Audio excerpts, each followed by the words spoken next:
Okay, so what if our words didn't just, vanish into thin air? We're going to dig into a really fascinating text today that presents this cosmic idea that every single word we speak actually embarks on a journey with the power to shape reality itself. So let's see how this is all supposed to work.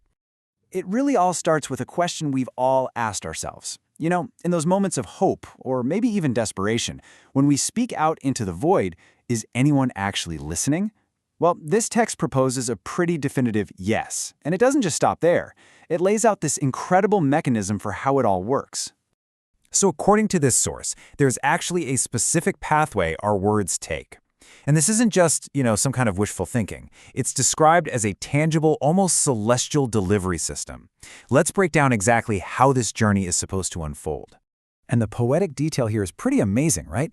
The text suggests this four-step process. First, a prayer is spoken. Simple enough. Then, it's carried by angels. And get this, it ascends not just invisibly, but like fragrant smoke rising from a censer. How beautiful is that? And finally, it arrives directly before the throne of God. It really paints a picture of a very intentional, almost sacred process. Okay, this next idea is where the core logic of the text just clicks. It poses this really powerful rhetorical question, almost to get rid of any doubt you might have. Think about it. How could the God who created the ear not hear? It's such a simple but profound point. By this logic, the ultimate creator has to be the ultimate listener. And the source makes it clear that every sound, even our smallest groans, they're all heard with absolute certainty. But, being heard is really only the first part of the equation, right? The text goes on to promise a response, an answer to these prayers. And here's the crucial part. It says this answer will be on a scale that's, far greater than we can even imagine. This really sets the stage for the next idea, which is incredibly powerful. All right, so this is where the whole concept just escalates dramatically. The words that were heard, they don't just get a simple reply. No, they come back imbued with this kind of cosmic weight. They come back with an authority to create real, actual change in the physical world. This right here, this is the central and honestly probably the most stunning claim in the entire text. It's not that prayer just kind of influences things. No, it says that all things in heaven and on earth literally move according to our prayers. Let that sink in for a moment. It's suggesting our words are the actual catalyst for divine action. So the big question is, how does this actually work in practice? Well, the text lays out a very clear chain of command. It all starts with words spoken by God's children. Then, in response to those words, a divine command is issued.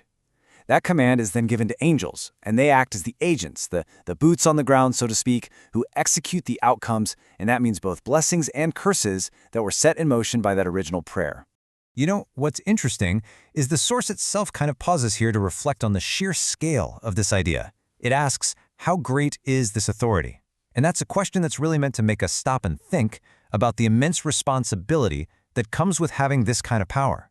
But, and this is a big but, this authority, as we're about to see, is definitely not unconditional. And that brings us to a really crucial pivot point in the text. This incredible world-moving power, it comes with a profound choice. You see, the source material outlines two fundamental paths, almost two different identities that a person can assume.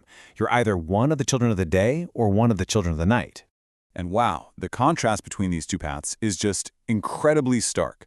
On one side, you have the children of the day.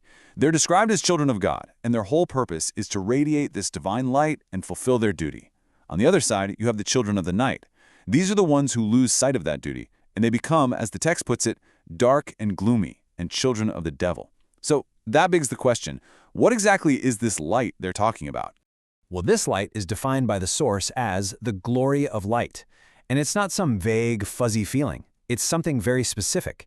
It's the essence of God's word. So the fundamental duty for the children of the day is to reveal this word, to make it manifest in the world. So here's the crucial point, the real connection here.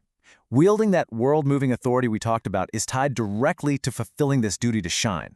It's really a mission of reflection, of taking this divine light and just broadcasting it out into the world. And the text uses these incredible cosmic examples to show what this duty looks like. It says we're supposed to reveal this light like the sun, like the moon, and like the stars. I mean, each one shines in its own unique way, right? It suggests this constant, brilliant reflection of that divine essence. And ultimately, this is the main takeaway. The text concludes that when people fulfill this duty, when they shine like the sun, moon, and stars, that is how God's glory is revealed to the world. You see? The power of their words and the fulfillment of their duty are completely intrinsically linked. So let's just recap this incredible journey we've been talking about. It starts with a word being spoken. That word then ascends to the divine. It returns, not as some faint echo, but with real authority. And finally, that authority actively goes out and shapes the world. It's a journey from a simple breath to a world-altering force. It's pretty mind-blowing. Which really leaves us with one final, and I think pretty provocative thought. If we take the premise of this text seriously, if our words really do have this inherent power to create and even to destroy, then it forces us to ask a very, very personal question. What worlds, what realities are we creating with the words we speak every single day?